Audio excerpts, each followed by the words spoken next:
안녕하세요. 아기 낳은 지 6일 된 조리원의 골지입니다. 여러분 어느새 제 채널에 40만의 골지들이 모여졌더라고요. 다시 한번 감사드립니다. 그래서 제가 진짜 오랜만에 유튜브에서 Q&A를 받아봤는데 이제 다들 저랑 생애 주기도 비슷하고 또 오래 알고 지내다 보니까 정말 디테일하고 비슷한 질문들이 많아가지고 오늘 중복되는 질문들 위주로 답변 한번 해볼게요. 먼저 첫 번째 질문. 도대체 어디 살고 싶어서 몸테크했고 최종 목적지는 어디인가요? 야, 이거 질문 너무 재밌죠? 일단 저는 제가 혼자 살 때는 기숙사랑 원룸을 7년 정도 살았고 그 후에 이제 조그만 작은 집을 마련해가지고 혼자 살다가 이제 남편이 들어와서 같이 살았죠. 그리고 이제 작년에는 송파에 이제 흔히 말하는 썩빌, 그러니까 9억 빌라에서 약 1년 정도 살다가 지금 이제 좋은 광교 집으로 이사를 왔죠. 그래서 빌라 몸테크 얘기부터 살짝 말하자면은 제가 작년 초쯤에 이제 남편이랑 결혼을 하고 한참 이곳저곳 임장을 되게 많이 다녔어요. 그러면서 이제 저희 수준에 맞는 그런 집들을 조금 정리를 하고 있었는데 마침 그 단지에 시세보다 1억이나 싼 갭투자 매물 급급매가 나온 거예요. 그래서 바로 이제 사고 싶다고 이제 문자를 드렸죠. 진짜로. 문제는 이 잔금. 그러니까 이 급급매 매물을 사기 위해서 이 집값을 한 달 안에 내라고 하더라고요. 근데 그때 이제 제가 살던 집이 제 집이었고 거기에 돈이 다 들어가 있다 보니까 그 돈을 내려면 저희는 일단 다른 데로 이사를 가야 되고 그 집을 팔거나 아니면 전세를 줘야 됐어요. 근데 저희가 생각했을 때는 이 한 달 내에 이거를 절대 못할 것 같은 거예요. 이 금액이 있는데 이 집에 묶여 있어가지고 저희가 그 급급매 매물을 살 수가 없는 거예요. 그래서 그때 느꼈죠. 아, 왜 어른들이 젊을 때 실거주하지 말라 했는지. 그래서 결국에는 그 집을 놓쳤는데 그 급급매 금액으로부터 5억이 올랐더라고요. 아이고 배 아파라. 그래가지고 앞으로 이제 갈아타기 계획이 있는 저희는 굳이 집에 돈을 많이 묶어두고 싶지 않아가지고 제 집에는 이제 전세 세입자를 구해가지고 저희는 이제 월세로 나온 거죠. 근데 이제 또 그때 빌라 월세로 갔던 이유는 최대한 주거비를 줄이고 싶었고 깔고 앉는 돈을 줄이고 싶어서 이제 빌라로 갔어요. 근데 아무래도 또 신축 빌라도 아니고 9억 빌라다 보니까 이제 남편이 굉장히 반대를 많이 했거든요. 왜냐면 남편도 이제 저처럼 원룸 생활을 되게 오래 했어요. 봉천동에서. 그러다 보니까 오래된 빌라의 생활이 좀 불편하다는 걸 알고 있었어요. 근데 뭐 어쩌겠어. 집주인이 나가라는데 나가야지. 그래서 저희는 이제 송파 빌라에서 한 1년 정도 살다가 지금은 아기 키우려고 광교로 이사를 왔죠. 빌라 몸테크 할 때 솔직히 재밌었어요. 가격이 저렴한 대신 이제 컨디션은 조금은 나빴지만 잠실이 상급지잖아요. 그래서 상급지 생활을 몰래 훔쳐서 한 느낌? 사람이 이제 한번 넓은데 비싼데 좋은데 가면은 그 하단으로 다운그레이드 하기가 진짜 쉽지 않기 때문에 저는 이제 돈이 없을 때 그런 데 살면서 추억 쌓고 컨텐츠 만드는 거 정말 좋은 것 같아요. 뼛속까지 콧미세죠? 그리고 최종 목적지 물어보셨는데 솔직히 말하면 아직 잘 모르겠어요. 임장을 다닐수록 장단점이 다 뚜렷한 거예요. 그러니까 계속 비교가 되기 시작하는 거예요. 그래서 아직 저희는 최종 목적지는 못 정했고요. 대신 이제 관심단지 계속 트래킹하고 있는데 한 20군데 정도 트래킹하고 있거든요. 그 중에서 금매 아니면 급급매 뜨면은 갈아타보지 않을까 싶어요. 두 번째, 결혼을 결심한 계기. 요거는 또 썰이 있는데 제가 또 남초에서 한 8, 9년 정도 다녔잖아요. 선배들이 소개팅을 그때 많이 해줬었어요. 점점 그 이성에 대한 빅데이터가 조금씩 쌓이기 시작하니까는 어떤 유형의 사람이 저랑 맞는지 조금은 이제 감을 잡게 되더라고요. 저는 옛날에 이제 저처럼 좀 되게 발전적이고 프로 열정러를 좋아했거든요. 근데 그렇게 하니까 또 문제가 뭐냐면 프로 열정러들은 보통 자기 주관이 되게 뚜렷하거든요. 그러니까 서로 지 말이 맞다고 엄청 많이 싸우는 거예요. 약간 거울 치료가 되더라고요. 그래서 저는 나랑 이제 비슷한 사람 만나면 안 되겠다라는 생각이 들었는데 지금 남편은 업무적으로는 주관이 이제 또렷할지는 몰라도 저랑 이런 관계에 있어서는 거의 주관이 없고 제가 언제 시간 되냐고 물어보면 자기는 월화수목금토일 다 된다. 나에게 맞추겠다. 이런 식으로 모든 걸 저한테 맞춰주니까 이 사람 뭐지? 싶었죠. 근데 또 제가 ESTJ로서 사랑이라는 건 호르몬의 장난이라는 걸 알거든요. 연애 초반 때는 당연히 다 서로 잘하죠. 근데 이제 시간이 지날수록 그게 옅어지는 거잖아요. 근데 그 당시 저희 남편은 그냥 사람이 인성적으로도 너무 훌륭하고 그리고 미소가 너무 예뻤고 그리고 사람이 긍정적이어가지고 이 사람은 내가 이때까지 만나봤던 사람들 중에 제일 올바른 사람이다 라는 생각이 들었어요. 그러다가 이제 남편의 부모님을 뵈러 가게 됐는데 남편의 아버님께서 어머님이랑 여동생을 완전 공주 대접을 해주시고 집안일도 아버님이 다 하시는 거예요. 이 집이다 싶었죠. 그래서 저는 이 남자에 대한 확신이 들었고 결혼했습니다. 골지들아, 연애란 말이야 처음에는 다 잘해주죠. 그리고 나도 상대한테 잘하죠. 근데 상대가 은연중에 거짓말을 밥 먹듯이 한다든지 인성적으로 문제가 있다든지 다혈질이나 고집이 세진 않다든지 이 정도는 좀 피하면 좋지 않을까 싶어요. 뭐 나머지는 이제 각자의 성향에 따라서 너무 다른 거다 보니까 제가 뭐 조언 드릴 거는 없고, 진짜 고집 센 사람은 다시 한번 생각해보는 걸 추천드립니다. 개고생 할 바에 혼자 잘 살아라. 그럼 세 번째, 임신을 결심한 계기. 일단 이 답변은 20대 후반부터 들으면 됩니다. 저는 20대 중반 때는 이런 고민할 필요 자체가 없다고 생각해요. 왜냐면 저도 20대 중반 때는 아기를 낳을 줄 몰랐기 때문에. 제가 뭐 임신을 결심한 계기는 욕심이 끝이 없다고를 느끼고 나서부터였던 것 같아요. 왜냐면 우리가 취준일 때는 취뽀를 위해서 달리잖아요. 근데 막상 취뽀를 하잖아요. 그럼 또 승진이 보이고, 승진을 하면은 또 이직이 보이고, 이직이 보이면 이제 회사 밖에서 살아남아야겠다 보이고, 회사 밖에서 조금 살아날만 하면은 계속 더 잘난 사람, 그리고 기회들이 보인단 말이에요. 결국에 삶은 항상 불안정하고 내가 스스로 그 만족할 만한 선을 정해야 되더라고요. 사실 저도 저보다 더 잘난 사람들 많고 더 많은 기회가 있다는 것도 알거든요. 그렇게 계속 다른 기회들만 보다 보면은 더 중요한 걸 놓칠 수도 있겠다라는 생각이 들더라고요. 그래서 내가 이제 직업에 상관없이, 소득에 상관없이 내가 내 삶에 만족하면 그 다음 단계로 가면 되는 거죠. 맞다. 근데 저는 제가 막 아기를 엄청 좋아하는 타입도 아니고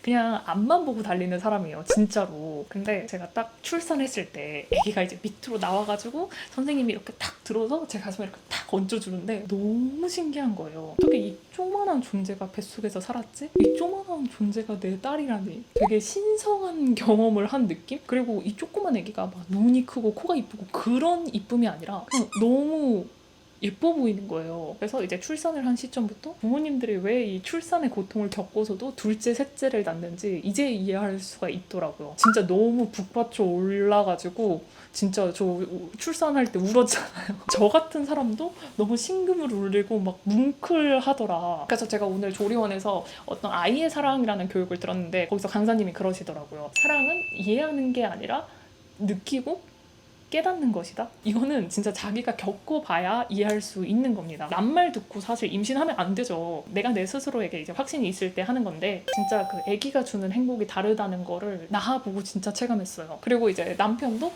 계속 아기만 볼 수 없으니까 이제 아기가 신생아실로 가면은 저랑 막 이렇게 대화를 이것저것 하거든요. 그러다 보니까 뭔가 이런 게 진정한 가족의 의미구나라는 생각이 많이 들었습니다. 제 삶이 요즘 되게 많이 바뀐 것 같고 생전 처음 느껴보는 그런 감동을 겪고 있는 것 같아요. 자, 그럼 다음은 이제 경력 단절에 대한 고민이죠. 현실적으로 여자는 경력 단절을 생각할 수밖에 없어요. 그래서 일단은 제 케이스부터 보면은 저도 제가 당분간 일을 못할 줄 알고 한 1.5달치 영상을 미리 다 만들어 놨어요. 근데 출산한 지 한 4일 됐을 때부터 제가 일을 하고 있더라고요. 물론 지금 조리원이니까 애기 봐주는 분들이 계시니까 그럴 수 있다고 생각하는데, 또 일반 직장인 케이스로 보자면 사실 1년은 육아휴직 써도 되잖아요. 내가 그동안 평생 일하고 배우고 공부하고 했는데 1년 정도 쉬어도 되잖아요. 그래서 1년 동안 육아휴직을 하면서 현실적으로 내 삶에 대한 우선순위, 그리고 내 일에 대한 우선순위에 대해 생각해보면 좋을 것 같아요. 만약에 내가 이 회사에서 커리어를 이어가고 싶으면은 현실적으로는 이제 양가 부모님 중에 한 분이 아기를 많이 케어해 주실 수 있는 분이 계시다면 좋을 것 같고, 그게 아니라면 이제 도우미를 써야겠죠. 현실적으로 도우미 분을 부르는 것보다 그냥 내가 퇴사하고 아기를 보는 게 더 경제적일 수는 있어요. 근데 내가 커리어를 유지하고 싶은 거잖아요.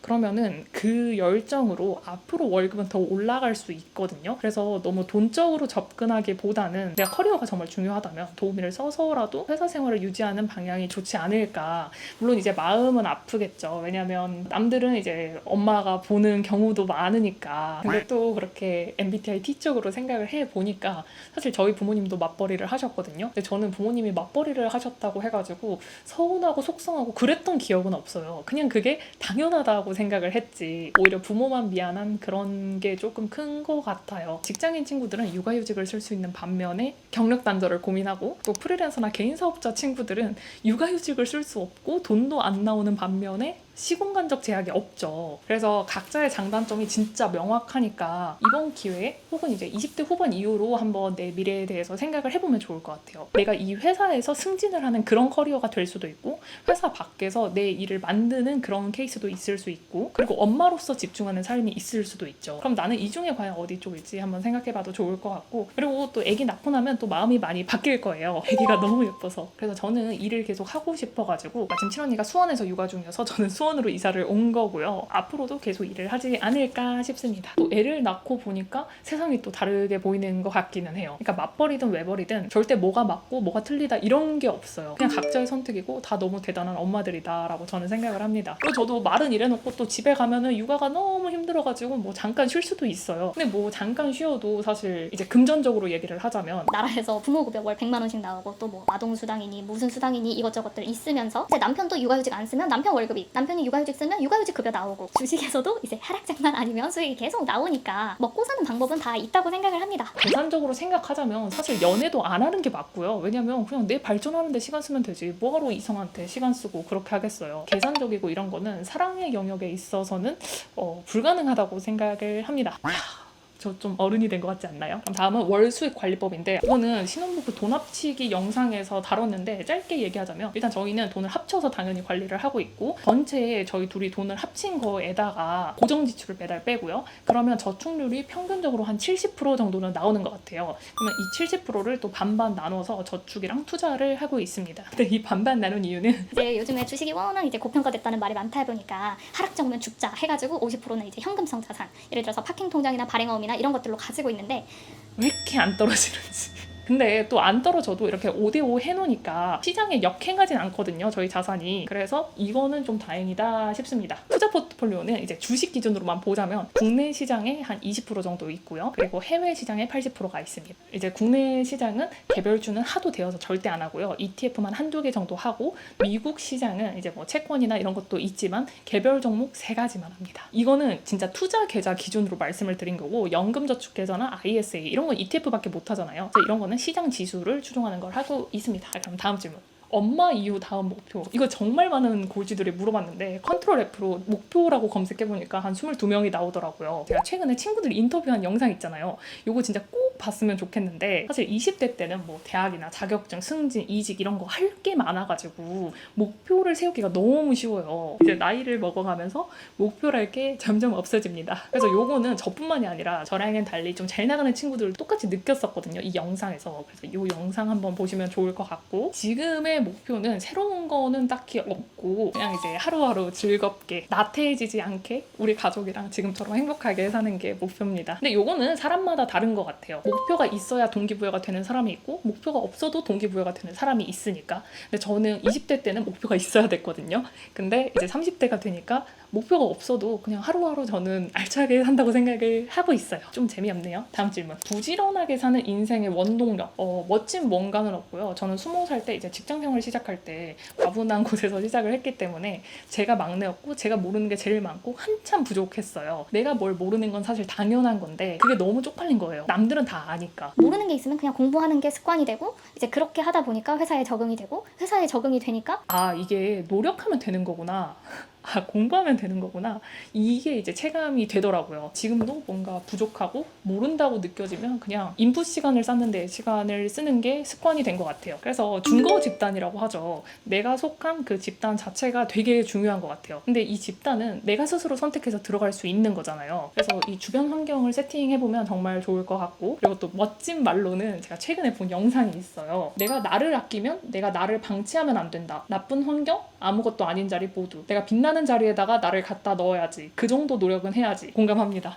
그래서 요즘에 이제 먹는 것도 최대한 건강한 거 먹으려고 하고 그리고 몸도 이제 건강하게 하려고는 하는데 운동은 진짜 왜 이리 귀찮은지 모르겠어요. 그리고 양육비 소비 계획이나 자녀 재테크도 있는데 일단은 양육비는 조금 먼 거라서 자녀 재테크부터 보자면은 증여에 관해서는 사실 뭐 10년에 2천만 원씩 할 수 있잖아요. 근데 저희는 당장 그렇게 할 생각은 없고요. 여유가 있으면 증여를 해주는 건데 사실 저도 증여 받은 거 하나도 없거든요. 근데 저 지금 너무 잘 살고 있고 갈아타기 하고 나서 천천히 생각을 해보자 이런 생각을 하고 있습니다. 다만 이제 나라에서 나오는 부모급여나 뭐 아동수당 이런 것들 있잖아요. 이런 거는 자녀계좌로 받으면은 비과세거든요. 그래서 이런 걸 자녀계좌로 넣어서 연금저축계좌를 통해서 미국 지수 ETF를 사주려고 합니다. 이 연금저축계좌는 벌써 애기 노후계좌를 만들어주려는 게 아니라 애기는 세액공제 대상이 아니잖아요. 그래서 이 연금저축 계좌를 활용하면 이익에 대해서는 계속 비과세로 굴려가면서 나중에 아기가 성인이 됐을 때 세액공제를 안 받았으니까 돈을 언제든지 뺄 수 있는 거예요. 물론 원금에 대해서는 세금을 안 내지만 수익금에 대해서는 16.5% 기타 소득세가 과세가 되긴 하는데 원래도 뭐 세금은 15.4% 내야 되는 거니까 1% 정도면 저는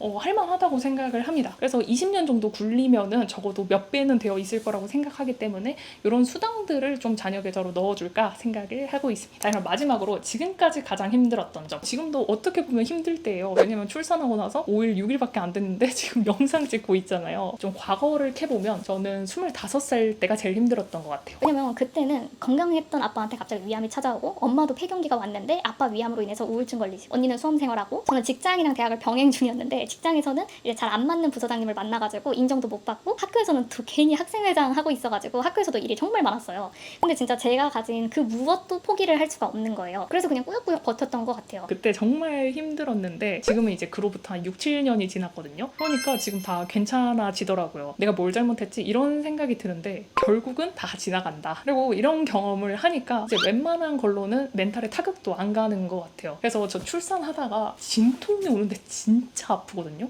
근데 간호사 선생님이 산모님 이 또한 지나갑니다. 조금만 버티세요. 그래서 그 말을 듣고 그치 이 또한 지나갈 거야 하면서 열심히 진통을 버티다가 출산까지 했다는 이야기. 여러분 우리 마인드 컨트롤 잘 해보자고요. 이 또한 지나가리라. 네, 그럼 오늘 Q&A는 여기까지 하겠습니다. 사실 이 영상은 10분에서 20분으로 최대한 줄여보겠지만 저는 지금 68분째 찍고 있거든요. 이거 말고도 질문 되게 많이 해줬는데 답변 다 못해서 미안하고 제가 또 인스타에서는 자주자주 무물하니까 우리 인스타에서 또 무물하자고요. 아, 그리고 40만 기념 이벤트 당첨자는 영상 더보기에 달아둘게요. 앞으로도 같이 성장하고 또 행복하게 살아보자고요. 오늘도 여기까지 봐줘서 고마워요. 안녕.